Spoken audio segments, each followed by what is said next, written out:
This is Galaxy News Hour live. प्रधानमन्त्री शेरबहादुर देउवाले पदभार सम्हालेको 6 महिना पुगेको छ।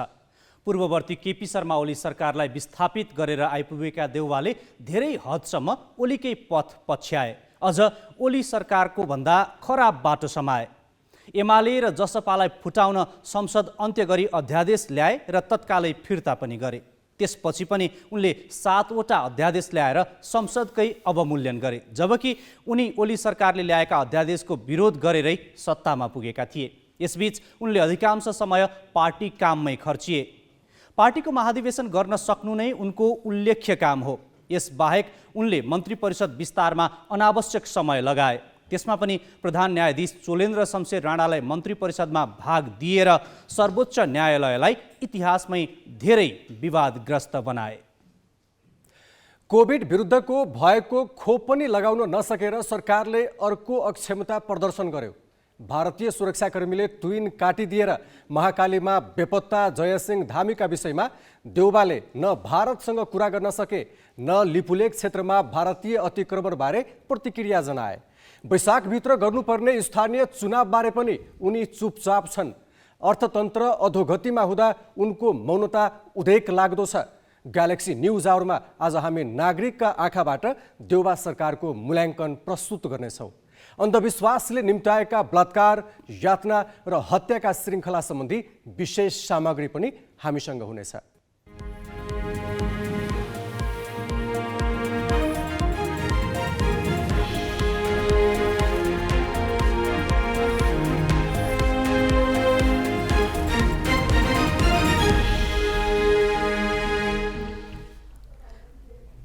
नमस्कार, यो हो ग्यालेक्सी न्युज आवर। अब हेडलाइन्स।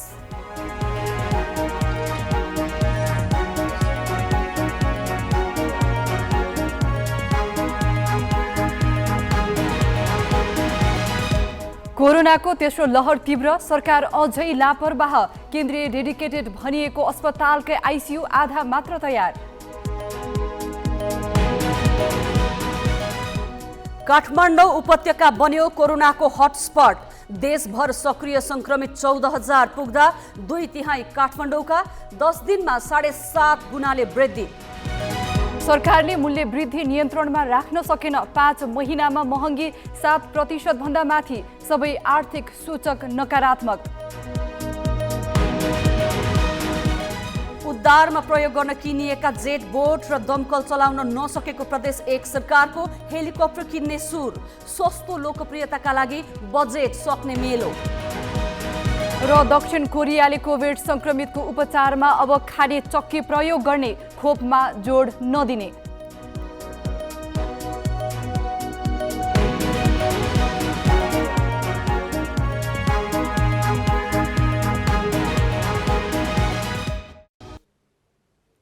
पुस 20 मा 355 जनामा कोभिड देखिएको थियो। तीमध्ये 222 जना काठमाडौँ उपत्यकाका थिए। त्यस यताको 10 दिनमा संक्रमितको संख्या र संक्रमण दर ह्वात्तै बढेको छ। यसपटक काठमाडौँ उपत्यका संक्रमणको मुख्य हटस्पट देखिएको छ। यो 10 दिनमा उपत्यकामा दैनिक संक्रमितको संख्या 7.5 गुणाले बढेको छ। हुन पनि दैनिक थपिरहेका संक्रमितको 2/3 उपत्यका भित्रकै हुन्। बिहिबार 2922 जनामा कोभिड देखियो। स्वास्थ्य मन्त्रालयका अनुसार 10,498 जनाको PCR परीक्षण गर्दा 27.8% मा कोभिड पुष्टि भएको हो। तीमध्ये 1916 जना काठमाडौँ उपत्यकाका हुन्। संक्रमण दर पुस 20 यता हरेक दिन बढिरहेको छ। त्यो दिन करिब 8,000 को PCR परीक्षण गर्दा 355 जनामा कोभिड देखिएको थियो। तीमध्ये 222 जना उपत्यकाका थिए। त्यस यता हरेक दिन संक्रमणको ग्राफ उकालो लागिरहेको छ। दैनिक संक्रमितको संख्या 7 गुणा भन्दा धेरै बढेको छ। नयाँ संक्रमितको संख्याका आधारमा उपत्यका मुख्य हट स्पट देखिएको छ। 10 दिनमा कोभिड संक्रमितको संख्या 7 गुणाले बढेको छ। यो अवधिमा देशभर 12,020 संक्रमित थपिएका छन्। तीमध्ये 2/3 अर्थात् 7866 जना काठमाडौँ उपत्यकाका हुन्। भारतमा काम गर्न गएका नेपाली फर्केका सीमावर्ती सहरको तुलनामा उपत्यकामा उल्लेख्य रूपमा संक्रमण देखिएको हो। मोरङ बाहेक सीमावर्ती जिल्लामा दैनिक सङ्क्रमित 100 नागेको छैन। उपत्यका हटस्पट बन्नुलाई भिड नै मुख्य कारण ठानिएको छ। ओमिक्रोन भेरिएन्ट नेपाल भित्रिएपछि राजनीतिक दलहरूले अधिवेशन र महाधिवेशन गर्नाले पनि सङ्क्रमण बढाउन बल पुगेको हो। अब सङ्क्रमण हुने जोखिम भनेको चाहिँ जहाँ धेरै आवागमन हुन्छ, धेरै व्यक्तिहरू भेला हुने स्थिति रहन्छ, जहाँ धेरै मुभमेन्टहरू हुन्छ त्यहाँ बढी हुने हो। किनभने यो व्यक्तिबाट व्यक्तिमा सर्ने हुनाले अब जनसङ्ख्याको हिसाबले पनि सबैभन्दा बढी जनघनत्व यही नै छ। धेरै गतिविधिहरू यही नै हुन्छन्, प्रशासनिक, राजनीतिक, सांस्कृतिक। त्यो हिसाबले यहाँ चाहिँ र आवागमन पनि अन्य भनौँ न सरकारी कामकाजको सिलसिलामा होस्, परीक्षा दिनलाई होस्, धेरै स्कुल कलेजहरू छन्। त्यसैले गर्दा सबैभन्दा धेरै मिक्सिङ मान्छे बिच हैन पिपुल मिक्सिङ हुने रिस्क बढी भएको स्थितिले पनि हो। र सँगसँगै फेरि भुल्नु हुँदैन हामीले मापदण्ड पालना पटक हामीले भनिरहेका थियौँ, तर पनि पालना गर्न बेलामा चाहिँ सबैले अलिकति भुलिसकेको, इग्नोर गरेको, अब कतै हामीले कोरोना जित्यौँ जस्तो व्यवहार पनि गरेको कारण पनि हो। यी सबै कुरा मिसिएको छ। बिहिबार 77 जिल्ला मध्ये 70 जिल्लामा सङ्क्रमित थपिएकोमा उपत्यकाका 3 जिल्ला बाहेक कास्की र मोरङमा मात्र 100 भन्दा बढीमा कोभिड देखिएको छ।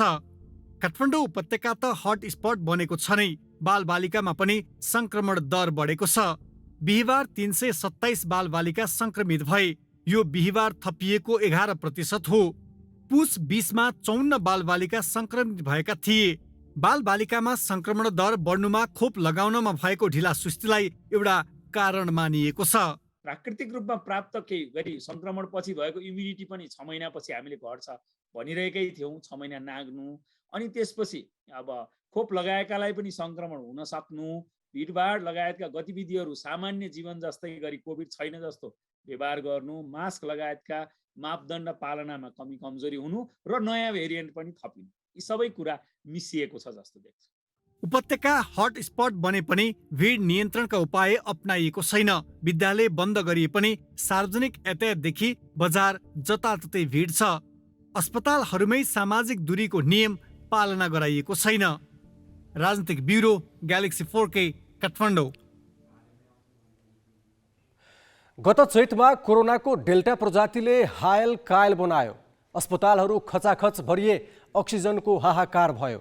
बाँकेको नरेनापुर र उदयपुरको भुल्के हटस्पट नै बन्यो। त्यसको चाप राजधानीलाई पनि पर्यो।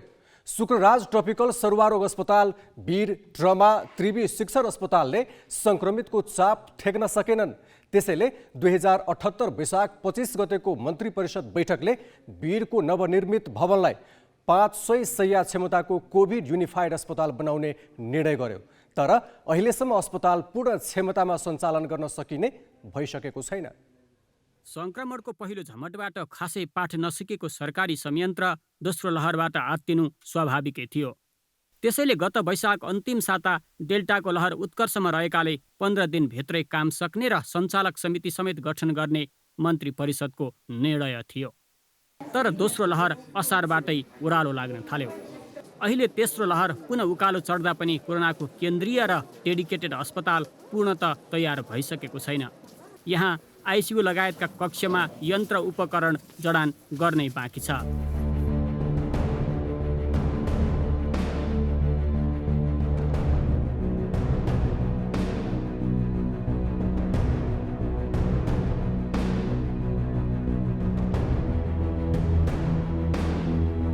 अहिलेसम्म 50 शैय्या आइसियु तयार भए पनि 50 वटा जडान गर्नै बाँकी रहेको कर्मचारी बताउँछन्। त्यस्तै आइसियु सरहकै उपचार गर्न मिल्ने एचडियु पनि 54 वटा मात्रै तयार छन्। अरू साधारण शैय्या पनि मिलाउन बाँकी नै छन्। अस्पतालको अवस्था हेर्दा भर्ना हुनुपर्ने सङ्क्रमितको सङ्ख्या बढे व्यवस्थापनमा समस्या पर्ने निश्चित छ।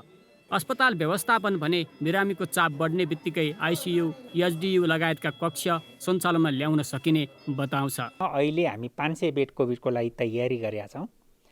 हामीसँग अहिले 100 वटा आइसियु तयारी छ, 100 वटा एचडियु छ र 300 वटा अक्सिजन भन्यो। 500 वटा नै अक्सिजन राख्न सकिने बेडको चाहिँ तयारी अवस्थामा छ। हामीलाई आवश्यक पर्यो भने हामी उतापट्टि पुरानो बिल्डिङमा पनि अर्को 400-450 पेसेन्ट अटाउन सक्छौँ। भनेको हामी 900 देखि 1000 जना बिरामीलाई अटाउन सक्ने, सेवा दिन सक्ने क्षमता चाहिँ हामीसँग अहिले छ। यहाँ अस्पतालमा बिरामीको चाप बढ्न थालिसकेको छ। 2 हप्ता अगाडिसम्म 6वटा केस थियो भने टोटल अहिले त दिनमै 6-7 जना एडमिसनै हुन्छ हाम्रो। त्यो आज चाहिँ 45 जना हुन्छ टोटल पेसेन्ट। वीरमा मात्र नभएर कोभिड संक्रमितको उपचार गर्ने 13वटै सरकारी अस्पतालमा बिरामीको घुइँचो लागेको छ। ती सबै अस्पतालको अगुवाई गरिरहेकाले युनिफाइड कोभिड अस्पतालको व्यवस्थापकीय तयारी अझ चुस्त हुनुपर्ने हो। किनकि कोरोना समुदायमा फैलिएको मात्र होइन, खतराको घन्टी नै बजाइसकेको छ। तर यो घन्टी अस्पताल व्यवस्थापक र राज्यका जिम्मेवार पदाधिकारीका कानमा बजिसकेको देखिँदैन। गत वैशाख 25 गते नै मन्त्री परिषदको बैठकले यस वीर अस्पतालको नयाँ भवनलाई कोरोना डेडिकेटेड हस्पिटल बनाउने भनेर निर्णय गरेको थियो। भदौदेखि सञ्चालनमा पनि आयो। तर अहिलेसम्म यस अस्पतालमा यन्त्र उपकरणहरू जडान गरिसकिएको देखिँदैन। यसले हाम्रो काम गर्ने तौर तरिका र हामी कोरोनाप्रति कति संवेदनशील छौँ भनेर देखाउँछ। क्यामेरामा सबिन महर्जनका साथ अक्षर काका, ग्यालेक्सी फोके, काठमाडौँ। सरकारले कोभिड विरुद्धको खोपलाई तीव्रता दिन सकेको छैन। 1,21,00,000 डोज खोप अझै सरकारी भण्डारमै छ। खोप भण्डारणमा राखेर उसले माघ 7 देखि सार्वजनिक सेवा पाउनका लागि खोप कार्ड अनिवार्य गरेको छ। त्यति मात्र होइन, सार्वजनिक स्थलमा प्रवेश गर्न पनि खोप कार्ड अनिवार्य गरिएपछि खोप केन्द्रमा एकाएक भिड बढेको छ। भिड व्यवस्थापनमा कसैको चासो छैन, जसका कारण खोप केन्द्र झनै कोभिडको हटस्पट जस्ता देखिएका छन्।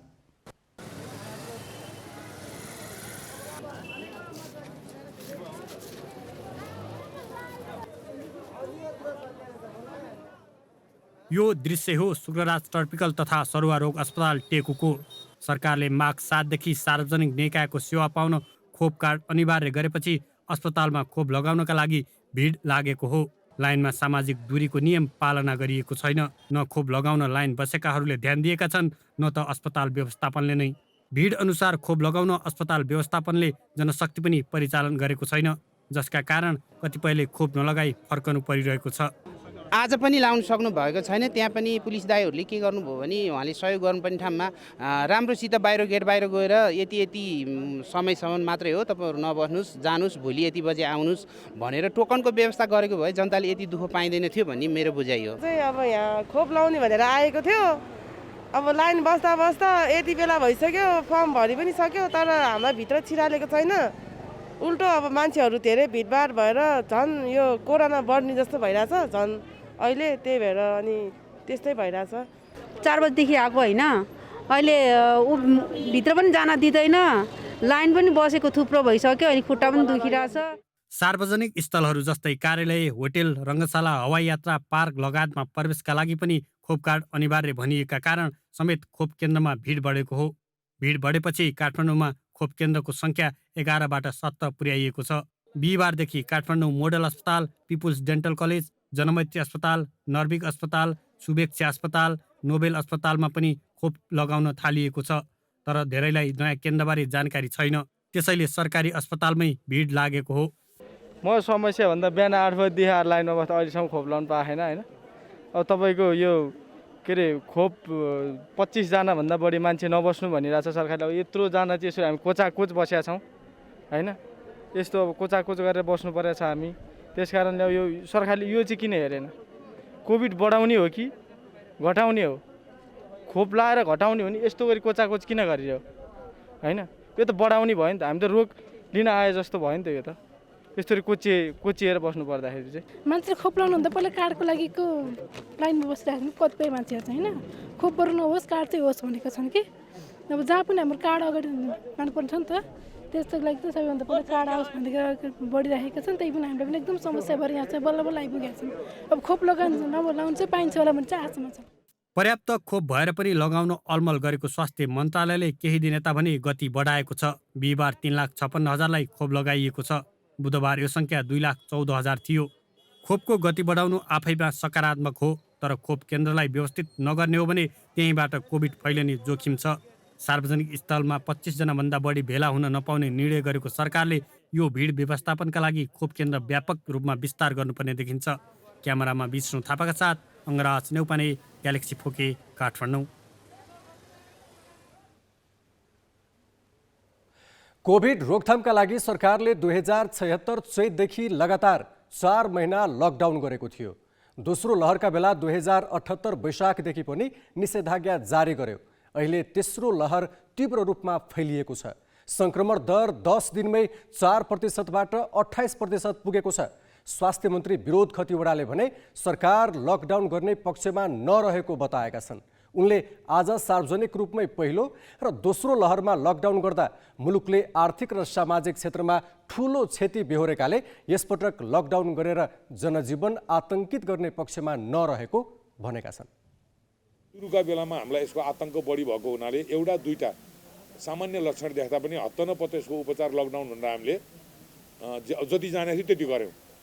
विश्वका युरोपियल देशतिर कहाँ कहाँ लकडाउन हुने शब्द सुन्यौँ। एक दुईवटा देख्ने बित्तिकै नयाँ चिज भएको हुनाले हामी पनि आतंकित भयौँ। 1.5-2 महिना हामीले चाहिँ लकडाउन गऱ्यौँ। गर्न पर्ने बेलामा गरेनौँ, गर्नुभन्दा अगाडि गऱ्यौँ, गर्नु बेला पछाडिसम्म पनि गऱ्यौँ।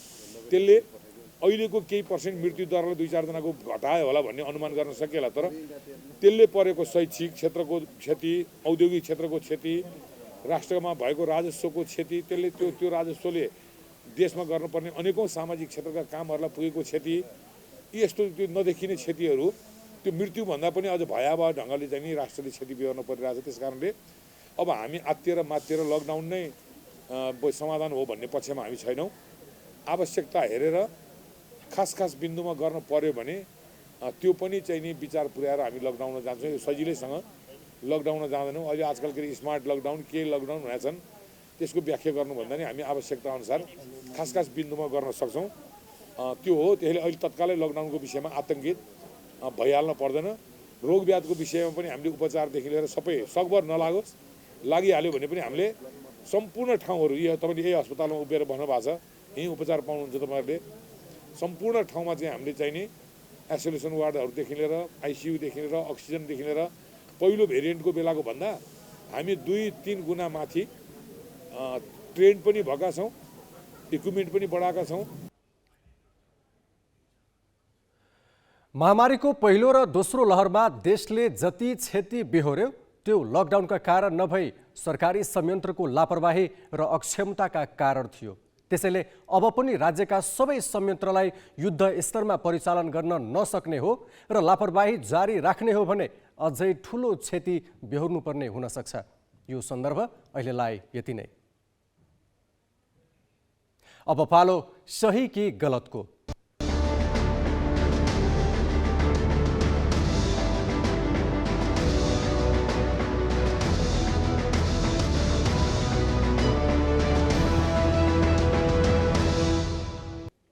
सही कि गलतमा हिजो हामीले सोधेको प्रश्न थियो, स्थानीय तहको निर्वाचन पर सार्ने प्रयासलाई तपाईँ के भन्नुहुन्छ?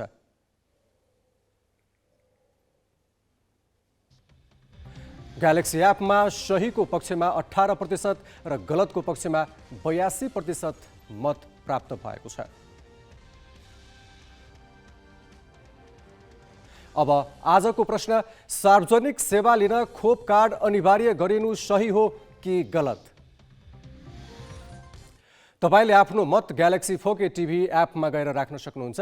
यसको अन्तिम परिणाम भोलिको न्युज आवरमा प्रसारण गरिनेछ।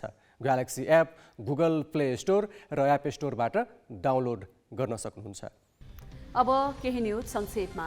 पर्यटन तथा नागरिक उड्डयन मन्त्रालयले लकडाउनका बेला चार्टर उडानमा भएको अनियमितताबारे छानबिनका लागि समिति गठन गरेको छ। मन्त्रालयका सहसचिव होम प्रसाद लुइटेलको संयोजकत्वमा 3 सदस्यीय छानबिन समिति गठन गरेको हो। समितिमा मन्त्रालयका उपसचिव टेकनारायण पौडेल र नेपाल नागरिक उड्डयन प्राधिकरणका निमित्त महानिर्देशक प्रेमनाथ ठाकुर सदस्य रहेका छन्। समितिलाई 10 दिनको समय दिइएको छ। लकडाउनका बेला खाडी मुलुकमा रहेका श्रमिकको उद्धारका लागि चार्टर उडान गरिएको थियो। चार्टर उडानमा निजी कम्पनीले मन परी भाडा असुलेका थिए।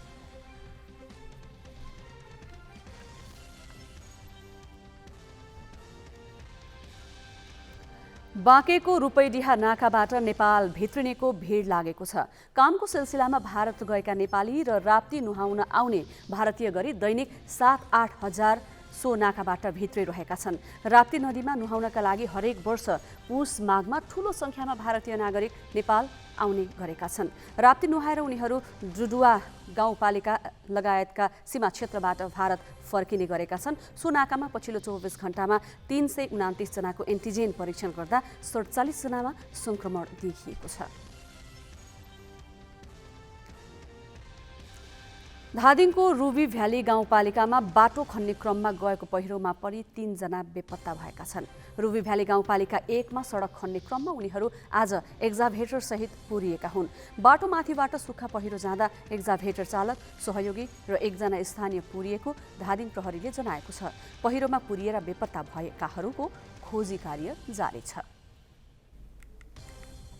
नेपाल धितोपत्र बोर्डका अध्यक्ष बन्न 15 जनाले आवेदन दिएका छन्। राष्ट्रिय योजना आयोगका उपाध्यक्ष विश्व पौडेलले अध्यक्षतामा गठित समितिले दिएको 15 दिने अवधिमा 15 जनाले आवेदन बुझाएका हुन्। आवेदन बुझाउने म्याद आज सकिएको छ। बोर्डका अध्यक्षका लागि गोपाल प्रसाद भट्ट, खगेन्द्र कटुवाल, मुक्ति अर्याल, रमेश अधिकारी, चिरञ्जीवी चापागाई, नवराज अधिकारी, अम्बिका शर्मा, कृष्णराज पोखरेल, जीवन अंगाई, रमेश माल, सीताराम थपलिया, केशव प्रसाद श्रेष्ठ, अनिल राज पौडेल, निरज गिरी र हेमन्त बस्यालले आवेदन दिएका हुन्। बोर्डमा असोज 19 देखि अध्यक्षको पद खाली छ।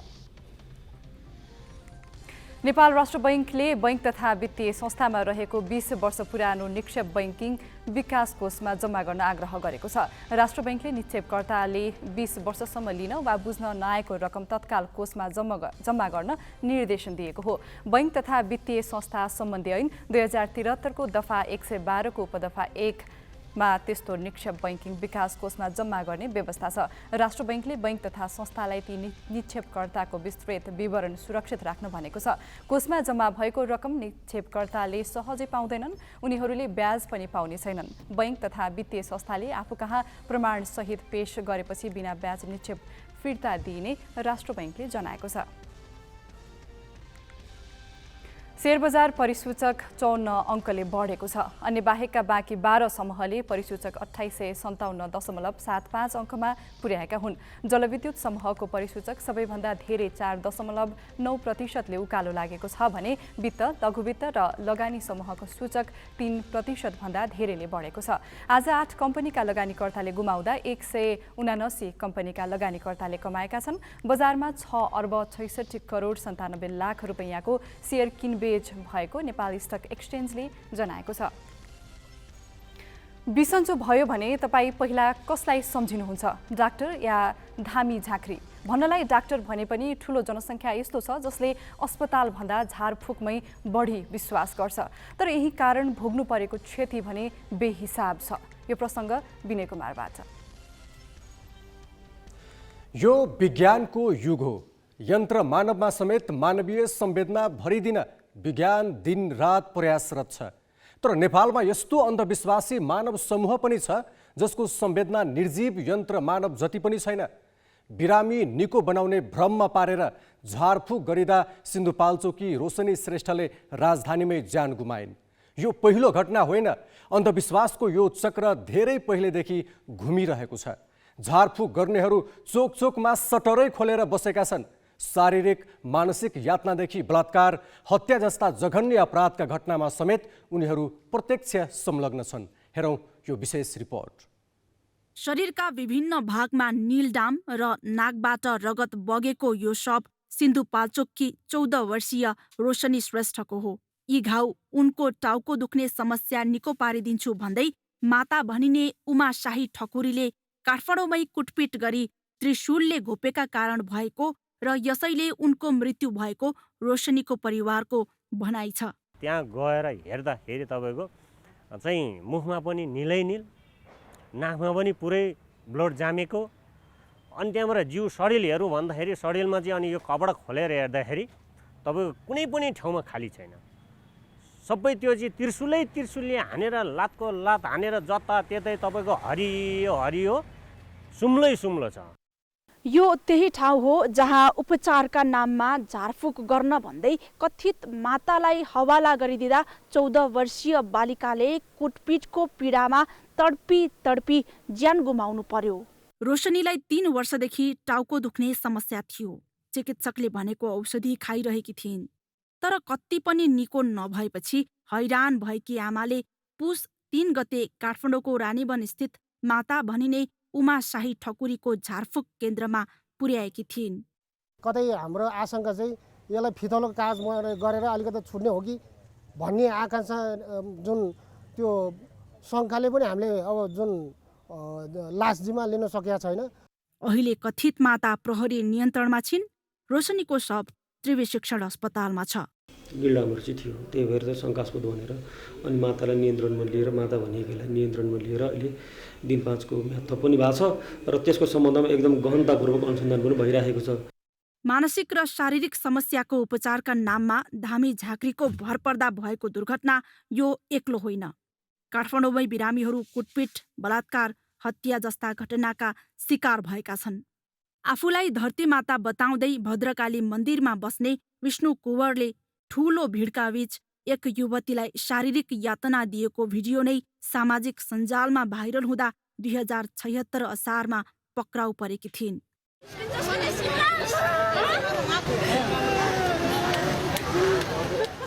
अन्धविश्वासकै आडमा राजधानीकै प्याफलमा झारफुक गर्ने 64 वर्षीय कृष्णबहादुर नेपालले 2075 साउनमा युवतीमाथि यौन शोषण गरिरहेको खुलेको थियो। 30 वर्षीय युवतीलाई बेथा निको पार्ने भए मसँग शारीरिक सम्पर्क गर्नुपर्छ भन्दै वशमा पारेको खुलेपछि प्रहरीले पक्रेको थियो। धामी झाँक्री सबैले यातना नै दिन्छन् या शोषण नै गर्छन् भन्ने छैन, तर अन्धविश्वासको पछि लाग्दा परिणाम उल्टो आएका घटना भने धेरै छन्। शिक्षित र सचेत वर्ग नै यस्ता घटनाको शिकार भएका छन्। तैपनि यस्तो झारफुकमा विश्वास कुन हदसम्म छ भन्ने कुरा काठमाडौँकै बाटाघाटामा पसल जस्तै खुलेका झारफुक केन्द्रमा लागेको भिडबाटै देख्न सकिन्छ।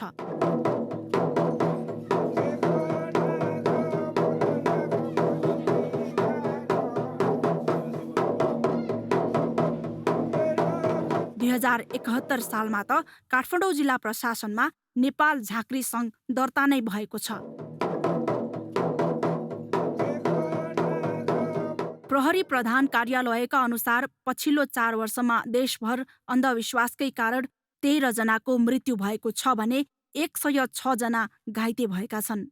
127 जना सामाजिक अन्धविश्वासमा संलग्नलाई पक्राउ गरेको र 164 आरोपी फरार रहेको प्रहरीको तथ्याङ्क छ। अर्को एक तथ्याङ्क अनुसार गएको 1 वर्षमा 28 जना महिलालाई बोक्सीका नाममा दुर्व्यवहार गरिएको छ। विज्ञान र प्रविधिको अभूतपूर्व विकास भइसकेको आजको युगमा पनि समाजमा कथित धामी झाँक्री माता जस्ता व्यक्तिले गर्ने झारफुकको भ्रमको पछि दगुर्नु दुर्भाग्यपूर्ण छ। समाजमा यस्ता जटिल र पुरातन समस्या समाधान गर्नको लागि सर्वप्रथम त तपाईँ हाम्रो सोच र चेतमा बदलाव आउन जरुरी छ। क्यामेरामा योगेश लामा र सबिन महर्जनका साथ शिखा श्रेष्ठ, ग्यालेक्सी 4K, रानीवन, काठमाडौँ। अन्धविश्वासका कारण नागरिकले ज्यानै समेत गुमाइरहेका छन्। गलत उपचार मात्र होइन, यातना र बलात्कारका शिकार भएका घटना समेत धेरै सार्वजनिक भइरहेका छन्। तैपनि प्रभावकारी नियन्त्रणका प्रयास भएका छैनन्। खासमा जिम्मेवार को हो त? यो प्रश्न हामीले राष्ट्रिय मानवाधिकार आयोगका प्रवक्ता टीकाराम पोखरेललाई सोधेका छौँ। यो पूर्ण जिम्मेवारी सरकारकै हो। हामीले राष्ट्रिय मानवाधिकार आयोगले हेर्ने भनेको सरकारले त्यो विषयमा कस्ता कामहरू गरेको छ भनेर हेर्ने हो। खास गरी अनुगमन गर्ने हो, घटना घट्यो भने, अथवा चाहिँ नि त्यस्ता कुराहरूलाई चाहिँ तोड्नको लागि, न्यूनीकरण गर्नको लागि कानुनहरू कस्ता बने, अनि कानुनको कार्यान्वयन कस्तो भयो, अथवा नीतिहरू कस्ता बने र त्यसको लागि चाहिँ जनचेतना अभियान कस्तो भयो भन्ने हिसाबले हामीले चाहिँ हेर्ने हो। र त्यो दृष्टिबाट हेर्दाखेरि सरकार त्यति धेरै जिम्मेवार भएको जस्तो देखिँदैन। र समाजकै पनि हाम्रो धारणा अथवा राज्यकै कतिपय चाहिँ अधिकारीहरूको धारणा पनि के छ भने यस्ता विषयहरू एकैचोटि टुङ्गिँदैन नि त भन्ने। जस्तो उदाहरणको लागि छुवाछुतै भनौँ न, अथवा धामी झाँक्रीको मात्रै किन, त्यस्तो खालको चाहिँ बुझाइहरू पनि छ। त्यो बुझाइले चाहिँ हामी अगाडि बढ्न सक्दैनौँ। हो, परिवर्तन भन्ने कुरो एकैपटक हुँदैन। तर त्यो परिवर्तन गर्ने कुरालाई छिटोभन्दा छिटो परिवर्तन गर्ने कुरालाई राज्यले के गर्यो, व्यक्तिले के गर्यो, जिम्मेवार निकायहरूले के गरे भन्ने कुरा चाहिँ महत्त्वपूर्ण हुन्छ। त्यसकारण चाहिँ नि त्यो एकैचोटि परिवर्तन हुँदैन भनेर हामी उदासीन भएर जाँगर मारेर बस्ने होइन। राज्यका निकायले चाहिँ सशक्त ढङ्गले कार्यक्रमहरू अगाडि ल्याउनुपर्छ। त्यसो भयो भने अवश्य पनि यो न्यूनीकरण चाहिँ हुन्छ।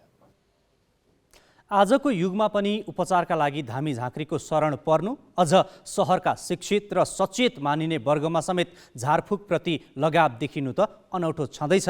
यही कारण भइरहेको मानवीय क्षतिको बेवास्ता गरिनु र राज्यले यस्ता अन्धविश्वासी गतिविधिमा हस्तक्षेप गर्न नसक्नु अर्को उदेक लाग्दो र लाजमर्दो पक्ष छ। यो प्रसङ्ग पनि अहिलेलाई यति नै। ग्यालेक्सी 4K टिभीले घरै बसी नयाँ कार जित्ने मौका ल्याएको छ। माघ 2 गतेबाट सुरु हुने को बन्छ टिगोरपतिमा तपाईँ पनि सहभागी हुन सक्नुहुन्छ। के हो त टिगोरपति? नमस्कार, म राजेश हमाल।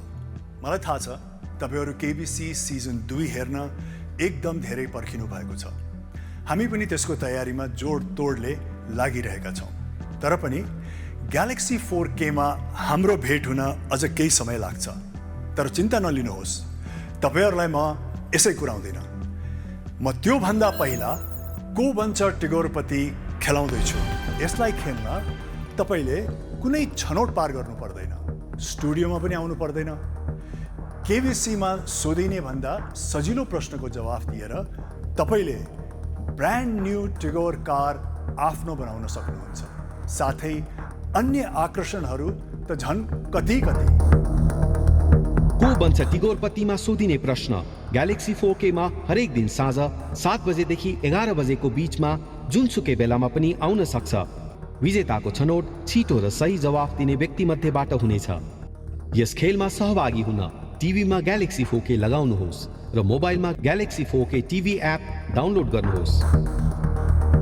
माघ 2 गतेबाट सुरु भएर 45 दिनसम्म चल्ने को बन्छ टिगोरपति खेल्न तपाईँ तयार हुनुहुन्छ?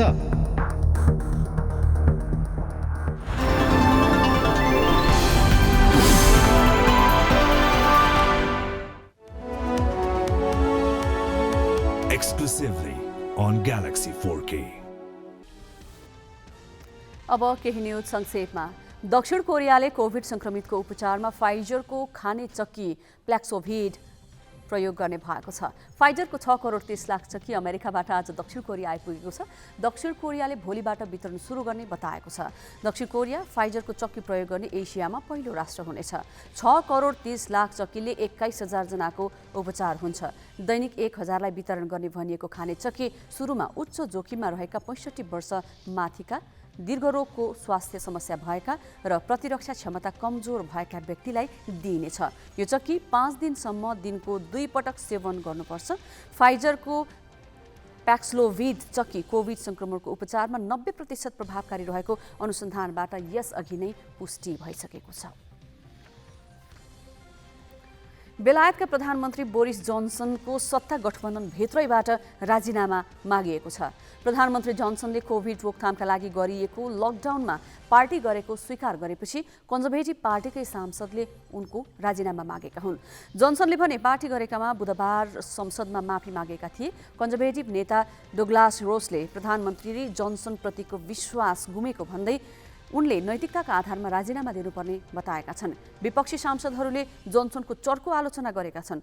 उनीहरूले जोन्सनले सरकारको नेतृत्वमा एकछिन पनि बस्न नहुने बताएका छन्। विपक्षी दलले कन्जर्भेटिभ पार्टीका सांसदको समर्थनमा प्रधानमन्त्री जोन्सन विरुद्ध अविश्वास प्रस्ताव लाने तयारी गरेको छ। प्रधानमन्त्री कप क्रिकेटमा एपीएफले गण्डकी प्रदेशमाथि 2 रनको रोमाञ्चक जित निकालेको छ। जितपछि एपीएफको सेमिफाइनल पुग्ने सम्भावना बलियो बनेको छ। खराब ब्याटिङ गरेको एपीएफले 18.4 ओभरमा सबै विकेट गुमाई मात्र 92 रन बनायो। 93 रनको लक्ष्य पछ्याएको गण्डकी 20 ओभरमा 7 विकेट गुमाएर 90 रनमा रोकियो। मूलपानीमा तय भएको त्रिभुवन आर्मी र प्रदेश 1 को खेल भने वेट आउटफिल्डका कारण रद्द भयो। त्रिवी मैदानमा सुदूरपश्चिम र लुम्बिनी प्रदेशले पहिलो जित दर्ता गरेका छन्। लुम्बिनीले प्रदेश 2 लाई 42 रनले हरायो। टस जितेर ब्याटिङ गरेको लुम्बिनीले निर्धारित 20 ओभरमा 8 विकेट गुमाउँदै 161 रन बनायो। 162 रनको लक्ष्य पछ्याएको प्रदेश 2 9 विकेट गुमाएर 119 रनमा समेटियो। लुम्बिनीले पहिलो जित हात पार्दा प्रदेश 2 को यो दोस्रो हार हो। त्रिवी मैदानमै भएको अर्को खेलमा शेर मल्लको उत्कृष्ट बलिङमा सुदूरपश्चिमले कर्णाली प्रदेशलाई 47 रनले हराएको छ। सुदूरपश्चिमले दिएको 154 रनको लक्ष्य पछ्याएको कर्णाली 19.1 ओभरमा 106 रनमा समेटियो। मल्लले 4 विकेट लिए। त्रिभुवन आर्मी क्लब र हेल्प नेपालले टाइगर कप क्लब भलिबल च्याम्पियनसिपको फाइनलमा पुग्ने सम्भावना जीवितै राखेका छन्। आर्मीले आज टाइगर ग्रुप अफ गण्डकीलाई 25-15, 22-25, 25-15 र 26-24ले हरायो। आर्मीको 6 अङ्क छ। डिफेन्डिङ च्याम्पियन गण्डकी भने लगातार तेस्रो हारपछि एक खेल अगावै लिग चरणबाट बाहिरिएको छ। अर्को खेलमा पहिलो सेट 23-25ले गुमाएको हेल्प नेपाल स्पोर्ट्स क्लबले उत्कृष्ट पुनरागमन गरी एपीएफलाई हरायो। हेल्प नेपालले बाँकी 3 सेट 25-20, 25-15 र 25-19ले आफ्नो पक्षमा पार्यो। तालिकामा हेल्प नेपालको 8 अङ्क छ। महिलातर्फ आर्मीले गण्डकीलाई 25-22, 25-19, 16-25 र 26-24ले हरायो। यो जितमा आर्मीले 6 अङ्क बनाउँदा लगातारको तेस्रो हारमा गण्डकी बाहिरिएको छ। न्यू डायमन्ड र नेपाल प्रहरी बीचको चौथो सेटमा पुगेपछि कम प्रकाशका कारण रोकिएको खेल भोलि हुनेछ।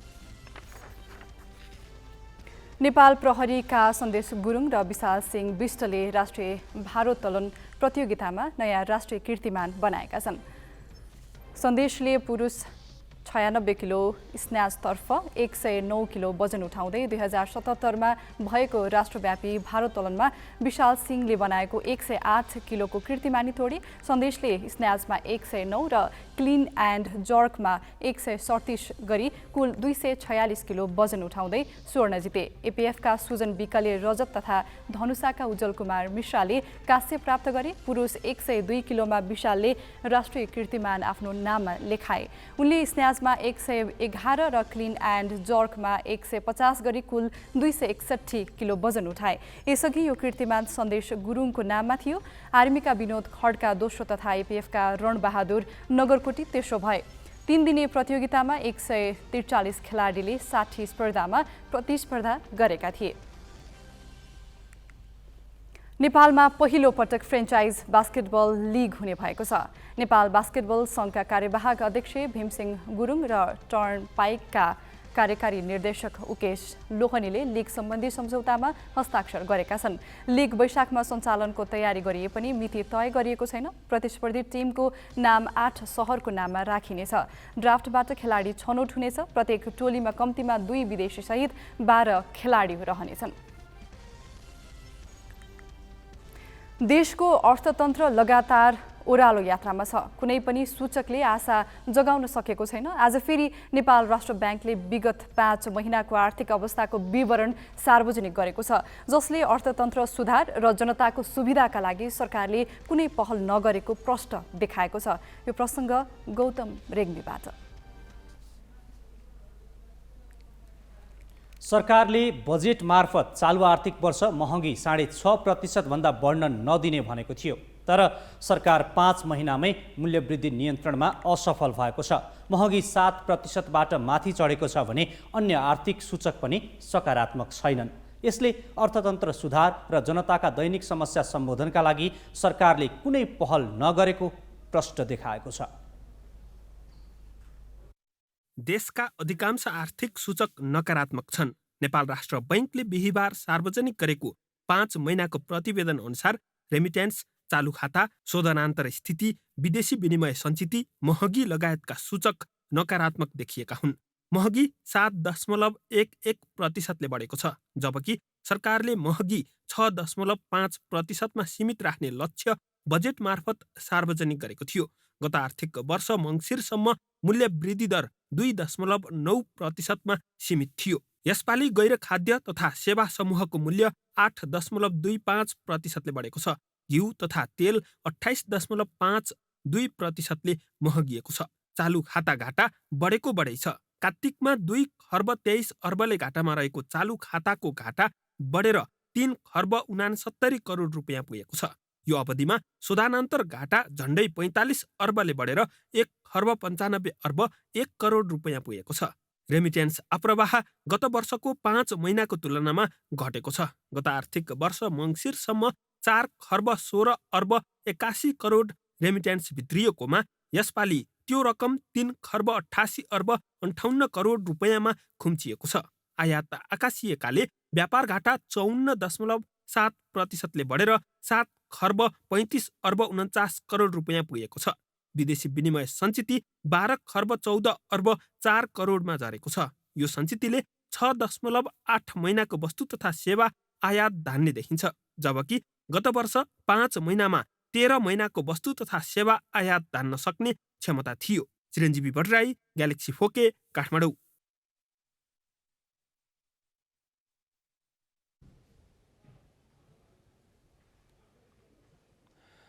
प्रधानमन्त्री शेरबहादुर देउवाले 5औं पटक सत्ता सम्हालेको पनि 6 महिना पुगेको छ।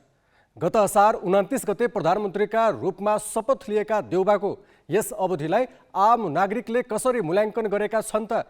प्रस्तुत छ देशका विभिन्न भागबाट प्राप्त यी प्रतिक्रिया। सीमा अधिकरण गरेको, त्यसमा आफ्नो नेपाली भूमिमा चाहिँ रोड विस्तार गरिएको कुराहरू गर्दा पनि यो सरकारहरू चाहिँ नतमस्त भएर चाहिँ एकदम निधाएर बसेको छ। अहिले 5 दलको गठबन्धन सरकार छ, यसले त सत्ता चुर्नै पारो होइन। लिकी दुला हेर्नुहोस् त, अहिले भारतले बाटो खनेर लगेको छ।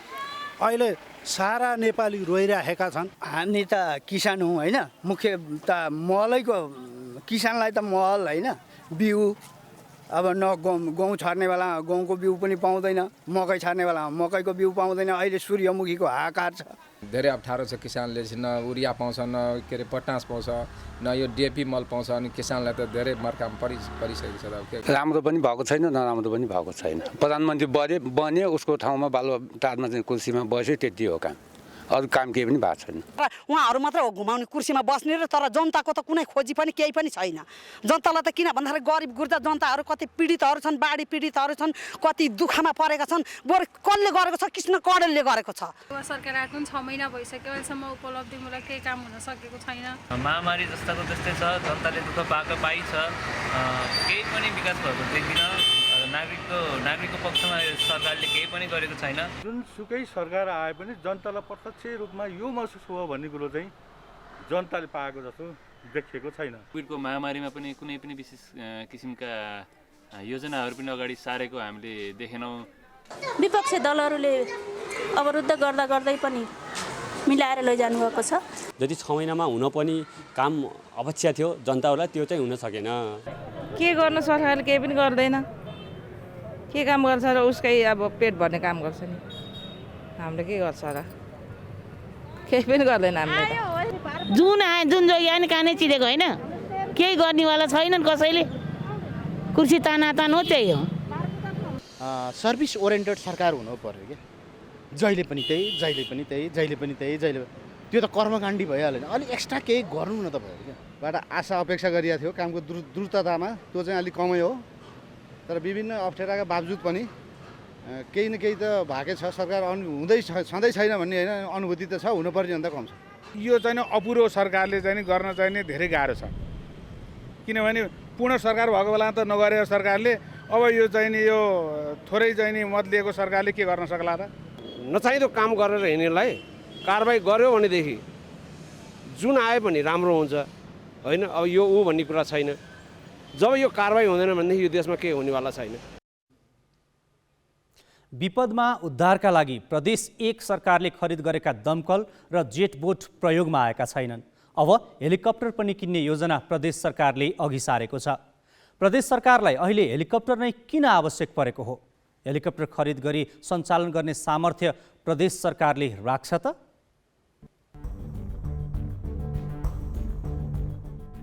आफूलाई आफ्नै मातामा हेलिप्याड मात्रै हेलिकप्टर समेत भयो भने राम्रो हुन्छ भन्ने हिसाबले हामीले सुझाव पनि दिएका छौँ। मन्त्रालयको विपद व्यवस्थापनको हिसाबले हामीले सुझाव दिने पनि राखेका छौँ। प्रदेश सरकारलाई कुरा उठाउने कुरा पनि राखेका छौँ। त्यस कारणले प्रदेश सरकार चाहिँ एउटा हेलिकप्टर किन्ने भनेको एउटा हेलिकप्टर चाहिँ चाहियो।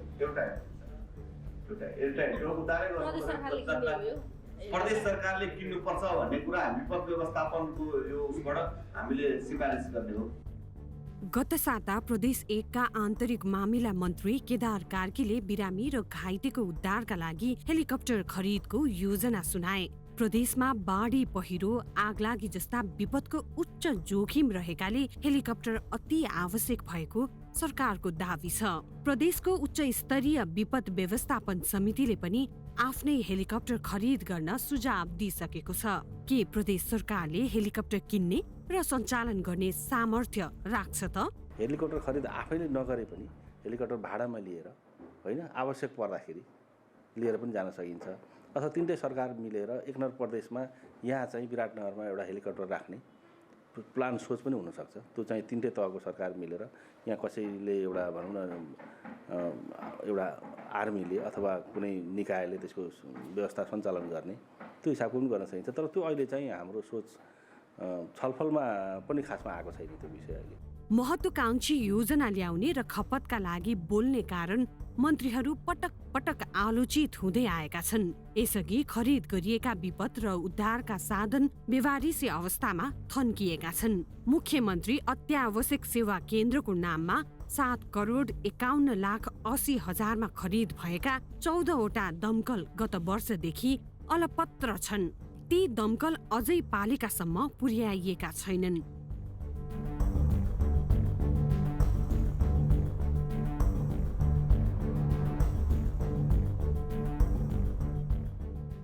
यति मात्र होइन, तत्कालीन पर्यटन मन्त्री जगदीश कुशीयतको पहलमा 3 वर्ष अघि सप्तकोशी नदीमा जेट बोट सञ्चालनमा ल्याइएको थियो। उद्धारसँगै पर्यटन प्रवर्धन गर्न सञ्चालन गरिएको जेट बोट उद्घाटन गरेको भोलिपल्टदेखि नै बन्द छ। प्रदेश सरकारले बराहा क्षेत्र नगरपालिकालाई हस्तान्तरण गरेको जेट बोट नदी किनारमा अलपत्र छ। करिब 9 लाखमा खरिद गरिएको जेट बोटका पूर्जा यत्र तत्र छरिएका छन्, केही हराइसकेका छन्। अब यसको यो लथालिङ्गै अब यो मानिसको एउटा चेतना स्तर कमी भएर होला, ब्याट्री चोरी भयो। मैले इलाका प्रहरी कार्यालय महेन्द्रनगरलाई त्यसको बारेमा जानकारी पनि गराइराखेको छु। खोजी तलासको कुराहरू क्रमशः रहिरहेको छ। तथापि अब यसको सञ्चालनको लागि चाहिँ हाम्रो प्रमुखसँग सल्लाह गरेर भयो भने जोखिम व्यवस्थापनको वातावरणलाई अलिकति व्यवस्थित गर्नको लागि चाहिँ वार्डन कार्यालयसँग समन्वय गरेर सेनालाई दिने एउटा वातावरण बनाउने भन्ने चाहिँ हाम्रो सल्लाह छ। भएका साधन स्रोतको उपयोग नगर्ने अनि नयाँ र महँगा साधन खरिद गर्न हतारिने सरकारी पदाधिकारीमा सेवा फाप भन्दा बजेट प्रतिको मोह बढी देखिन्छ। हामीबाट ठुला राम्रा कुराहरू गर्छौँ है, एउटा जनताको मनोभावना अथवा जनताको लागि चाहिँ प्रभाव पार्ने टाइपको कुराहरू गर्छौँ। तर चाहिँ नि त्यो तत्काल त्यो समुद्रमा आएको ज्वारभाटा जस्तो एकछिन पछाडि त्यो त्यतिकै जान्छ, कता जान्छ, विलिन भएर जान्छ भने जस्तै भोलि कार्यान्वयनमा चाहिँ त्यस नहुँदाखेरि एउटा जनताबाट नैराश्यता पनि उत्पन्न हुन्छ र सरकारप्रति अथवा चाहिँ नि त्यो व्यक्तिप्रति चाहिँ नि मान्छेको जुन एउटा आस्था र विश्वास हो र त्यसमा पनि कमी आउँछ। प्रदेश सरकारले दीर्घकालीन सोच बिना उद्धारका लागि खरिद गरिएका अरू साधन जस्तै हेलिकप्टरको पनि उही हालत नहोला भन्न सकिन्न। क्यामेरामा पारस चौधरीका साथमा सुनसरीबाट प्रकाश तिमसिनाको सहयोगमा राजु पौडेलको रिपोर्ट। काठ, धातु, वनस्पति मात्र होइन, बालुवाको पनि विभिन्न कलात्मक संरचना बनेको हामीले सुन्दै र हेर्दै आएका छौँ। तर चीनमा भने हिउँको कलात्मक संरचना बनाइएको छ। चीनको उत्तरपूर्वी हार्बिन सहर यसै पनि हिउँको सौन्दर्य अवलोकन गर्ने पर्यटकीय क्षेत्र हो। आगामी महिना हुने हिउँदे ओलम्पिकमा आउने पर्यटकलाई लक्षित गरेर हिउँको कलात्मक संरचना बनाइएको हो। अझै ती संरचनामा बत्ती जडान गर्दा त झनै सुन्दर देखिएको छ। हामी पनि एकैछिन त्यो सुन्दरता हेरौँ।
हामी ग्यालेक्सी न्युज आवरको अन्तिममा छौँ। जाँदा जाँदै हेडलाइन्स।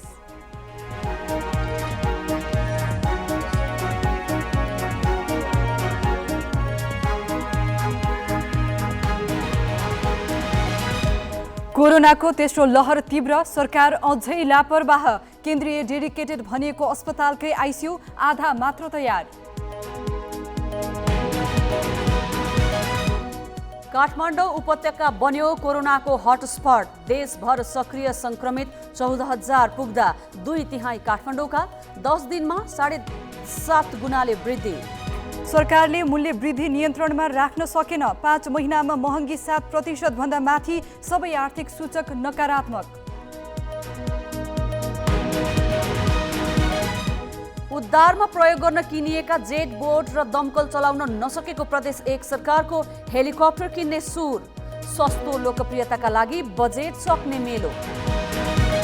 दक्षिण कोरियाले कोभिड संक्रमितको उपचारमा अब खाने चक्की प्रयोग गर्ने, खोपमा जोड नदिने।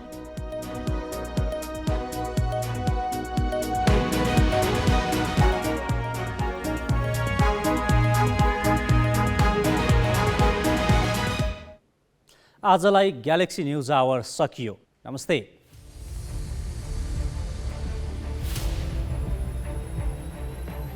This is Galaxy News Hour live.